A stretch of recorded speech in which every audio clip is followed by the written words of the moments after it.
Vous l'avez vu dans le titre, vidéo pas très légère parce qu'on va parler de mon harcèlement scolaire, celui que j'ai vécu de la 6e à la 3e, donc période assez longue, hein, il a pu s'en passer des choses pendant ces 4 ans. Mais on va essayer de pas rendre le truc trop plombant, parce que j'ai pas envie non plus de vous plomber votre journée. Au-delà du témoignage, cette vidéo, elle va vous montrer aussi que le harcèlement, ça a des réelles séquelles, même dans la vie d'adulte, mais qu'on peut s'en sortir et qu'on peut arriver à revivre à peu près normalement. Je pense qu'aujourd'hui, malgré tous les troubles que j'ai encore, je vis à peu près bien. Je vais vous raconter du coup ce qui s'est passé, comment le corps professoral a réagi, comment ma famille l'a vécu et comment moi-même je l'ai vécu chez moi, comment je le vis en tant qu'adulte et comment ça m'impacte encore aujourd'hui, mais aussi comment avoir des solutions, mettre fin au cycle de harcèlement si quelqu'un dans votre entourage qui est harcelé, ou vous-même, ou que vous soyez même peut-être harceleur, ça arrive, mais il est encore temps de changer de bord. C'est parti, on y va.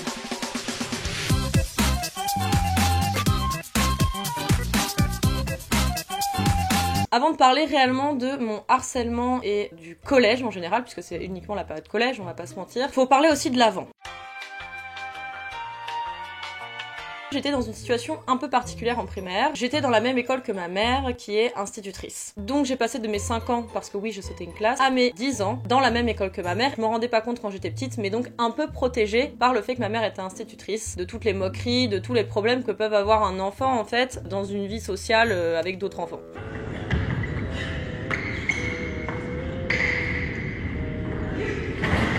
Quand j'étais enfant, j'étais très tête en l'air, très dans ma bulle. J'étais pas trop connectée avec la réalité. Je vivais beaucoup par rapport aux livres et aux films que je regardais. En termes d'amitié, je pourrais pas trop vous décrire parce que j'ai juste pas trop de souvenirs. Voilà, ça étonne qui? Il a rien compris. Donc vous êtes pas William? Oh, mais non. C'est moi, William. Donc lui, c'est William? Oui. Et lui, ce n'est pas William? Non. Lui, c'est William? Oui. Donc moi, je suis qui? Je sais que j'avais quelques amis, mais j'avais du mal à garder des amitiés, ou en tout cas à me satisfaire des amitiés que j'avais. Évidemment, TDAH non diagnostiqué jusqu'à 21 ans. Le petit souci, c'est que l'école où enseignait ma mère n'était pas du tout dans le même secteur de rattachement de mon collège. Donc quand je suis passée au collège, j'ai dû aller dans mon collège de secteur. J'ai dû donc tout recommencer à zéro en arrivant en 6e, dans un nouveau collège où je ne connaissais personne, où je ne connaissais même pas le village, et où j'étais complètement perdue parce que c'était la première fois que j'avais pas un de mes parents. Je débarque donc plein d'espoir dans cette nouvelle école, parce que j'étais quand même déjà quelqu'un d'assez optimiste quand j'étais petite. Donc je me suis dit, putain mais génial, une nouvelle école, donc je vais rencontrer de nouvelles personnes, je vais avoir un nouveau lieu où je vais étudier, ça va être trop cool.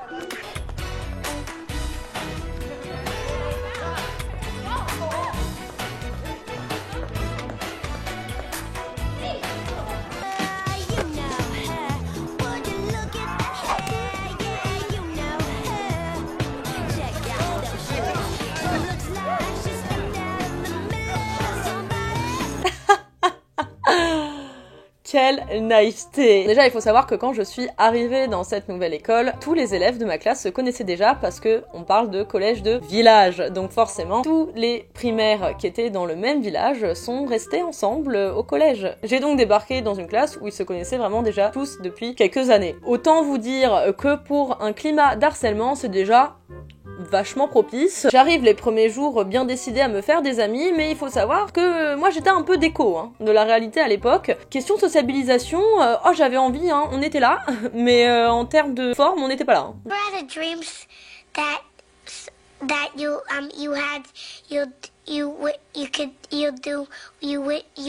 La meuf chelou, c'était moi. J'ai commencé à tomber de mon petit nuage. Pendant la cour de récré, j'avais des 3e, 4e, en fait des gens que je ne connaissais pas, qui venaient m'insulter. Ça a vraiment commencé une semaine après que j'ai débarqué dans cette école. Vraiment, je ne comprenais rien à ce qui se passait. J'assume pleinement la responsabilité de cet échec. J'avais des surnoms tels que sorcière, caniche, pigeon, toupou, enfin bref, tous les clichés que vous pouvez avoir pour quelqu'un qui a les cheveux bouclés. Je vous mettrai des petites photos au montage, là.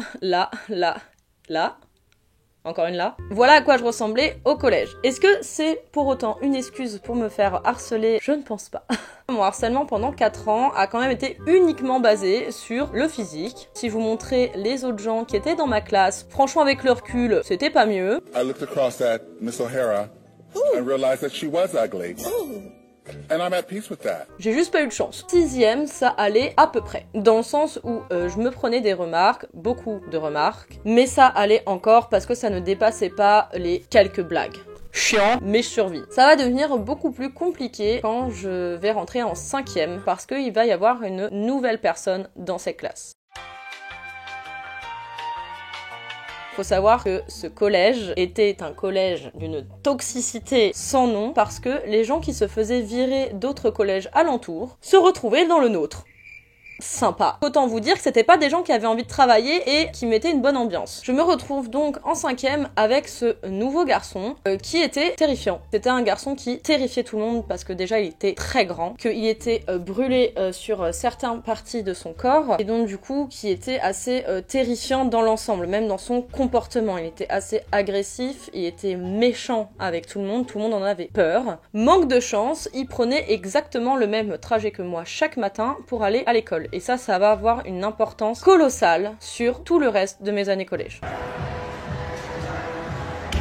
À partir de ce moment-là, quand il a vu que j'étais un peu persécutée en cours, je sais pas ce que le mec s'est dit dans sa tête, mais il s'est dit « Let's go, on va amplifier le truc, c'est marrant ». Je me suis retrouvée à passer de quelques railleries par jour à littéralement un harcèlement de masse tous les jours. Je vais vous citer du coup une journée classique dans mon quotidien d'enfant de 5e.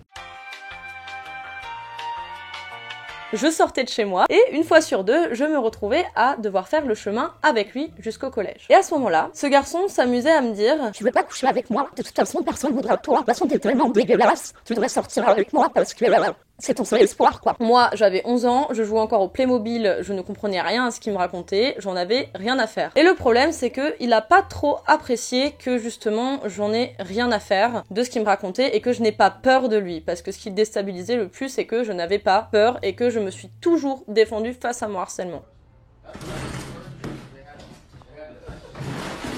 Quitte à donner des coups et à être violente. Je me suis d'ailleurs battue avec ce garçon, je vous raconterai ça plus tard. J'avais donc ce super trajet où on me faisait un lavement de cerveau tous les matins en m'expliquant que de toute façon j'étais immonde, dégueulasse, que j'étais un monstre, qu'il fallait que je couche avec cet homme qui vraiment me répugnait en tout point. Et de temps en temps, j'avais même droit à des chantages en mode « Toi, harcèlement, il pourrait s'arrêter si tu sortais avec moi. Mais tu sais, si on couche ensemble, je pourrais faire en sorte que les autres ne t'en aient plus. » Vraiment un environnement propice à mon épanouissement personnel et à mon rapport aux hommes, je pense. Heureusement, j'habitais à 10 minutes à pied de mon collège, donc ça ne durait jamais très longtemps. Mais bon, la redondance fait que je retrouvais donc mes amis, parce que oui, j'avais quand même des amis au collège, enfin des amis, ça on en reparlera aussi après. Et lui, il allait me foutre la paix, aller voir ses potes. J'avais donc 5 ou 10 minutes de répit avant de rentrer en classe, jusqu'à ce que l'enfer recommence. Parce qu'une fois en classe, peu importe dans la matière dans laquelle j'étais, on me faisait chier constamment. Que ce soit cette personne ou en fait d'autres personnes de la classe. La plupart du temps, c'était des insultes à voix haute dans la classe, des mots qu'on faisait passer de liste de la plus moche à la plus belle fille de la classe, et forcément, je vous laisse deviner quel prénom arrivait en dernier.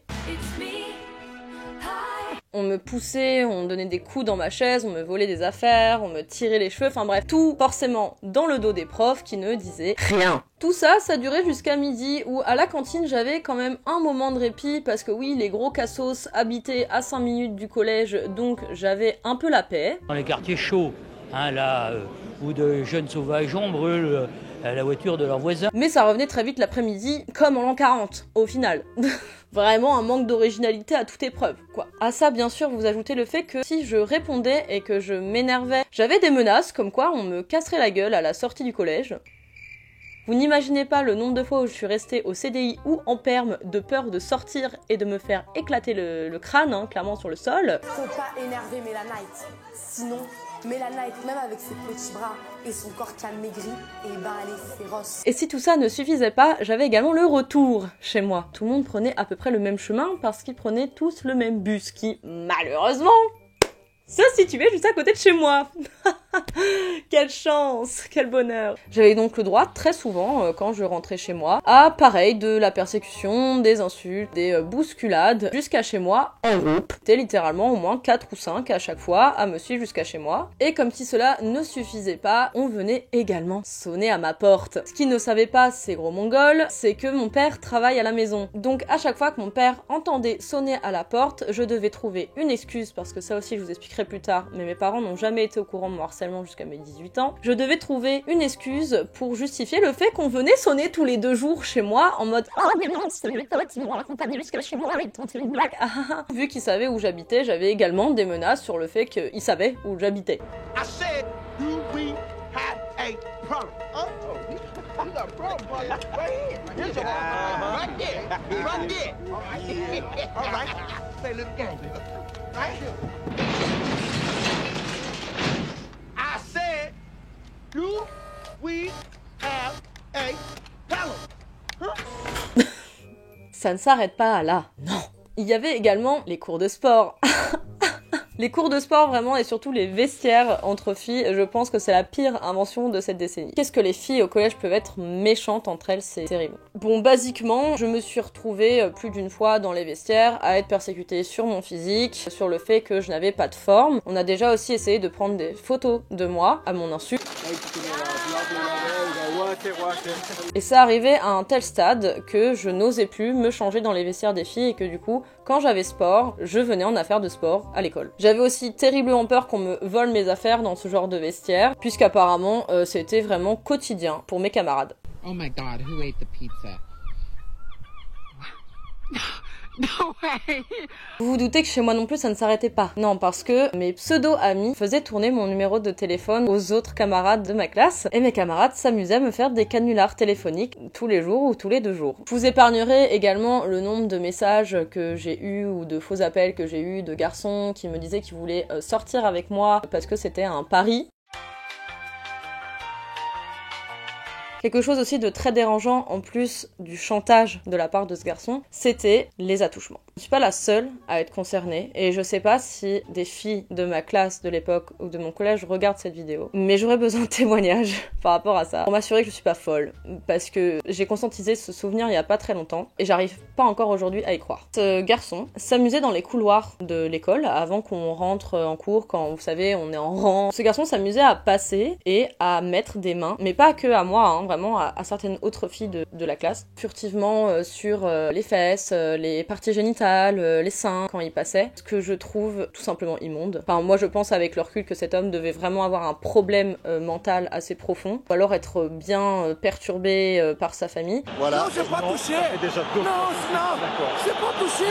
Mais il n'empêche que ce garçon a du coup fait ça, pareil, pendant 1 ou 2 ans, parce qu'il y a un moment où je me suis vraiment énervée et je crois qu'il s'est un peu calmé. Je crois même d'ailleurs que j'avais menacé de porter plainte, ou un truc comme ça. Au-delà de tous ces petits problèmes mis bout à bout, étage par étage, faut que j'arrête de rigoler, mes traumas, j'ai l'air d'une tarée. Au-delà de tous ces ennuis quotidiens, je pouvais me rassurer sur le fait que j'avais une meilleure amie. Quelle erreur. C'est bizarre, mais je me suis jamais posé la question de pourquoi la fille populaire était amie avec la personne harcelée de la classe, aka moi. C'est quand même bizarre parce que pour autant, elle ne prenait pas tellement ma défense quand je me faisais emmerder. Vous la sentez là, la couille venir. It's not mutual. Ugh, why do I bother? Seriously, what are you good for? Like Chloe. Look, don't touch. Je n'ai, les gars, jamais été aussi aveugle de ma vie entière dans une amitié. C'était quand même quelqu'un qui connaissait mes parents, chez qui j'allais très souvent dormir. Je connaissais également bien ses parents et on était très souvent ensemble. Je me suis jamais dit que c'était bizarre que cette personne ne prenne jamais ma défense, que cette personne soit constamment en train de rabaisser mon physique justement et de participer à ce genre de choses, soit constamment en train de me faire des réflexions. Il faut savoir qu'à l'époque j'étais blonde, que cette fille m'a déjà sorti quand même, que j'avais une couleur de cheveux fade qui ressemblait à celle d'une pomme de terre. Pour une meilleure amie, on a connu mieux. C'était quelqu'un qui me demandait tout le temps des services, mais qui, elle, ne m'en rendait jamais. C'est-à-dire que je devais l'aider pour ses devoirs, lui passer du matériel. Je viens de me rappeler d'un truc. Je devais carrément, en cours de chimie, lui faire, vous savez, les trucs là, sur le bras. Vous savez, où ça fait des genres de... Je sais pas comment expliquer. Genre, je vais lui faire ça pendant tout le cours, comme son gros clébard de merde. C'est normal, ça? Mais à l'époque, vu que c'était ma seule amie, je me posais pas de questions, parce qu'en plus, j'étais tellement trop gentille, vraiment trop bonne, trop conne. Am I Sabrina's best friend? I'm her only friend. So she better do what I say, because without me, she has nothing. Puis j'ai commencé fin 5e à me poser des questions quand son cadeau d'anniversaire a été un soutien-gorge. Alors autant vous dire qu'à 11 ans, je n'avais pas de sein, que je ne mettais pas de soutien-gorge, et que je pense très clairement qu'elle m'avait passé un ancien soutien-gorge à elle, comme cadeau, parce que le truc, clairement, c'était pas ma taille. Ça, elle adorait me rappeler que je n'avais pas de sein, c'était un pur plaisir, mais je pense honnêtement avec le recul que c'était de la jalousie, parce que c'est quelqu'un qui était un peu en forme, qui voulait être fine, en tout cas à l'époque, j'espère qu'aujourd'hui son rapport au corps va mieux. C'est quelqu'un aussi qui adorait se moquer de mon style vestimentaire et de comment je m'habillais, alors qu'à l'époque je n'avais clairement pas d'argent. Je demandais jamais rien à mes parents en termes de vêtements parce qu'ils n'avaient pas les moyens en fait de me payer quotidiennement, en tout cas autant qu'elle, des fringues et des chaussures, etc. C'était aussi quelqu'un qui savait pertinemment que j'étais amoureuse d'un garçon et qui ne s'est pas gêné pour sortir plusieurs fois avec et me raconter tous leurs problèmes, tous leurs rendez-vous et ce qui se passait, ce qui était ma foi très gênant, hein, j'en avais clairement rien à foutre. That's suspicious.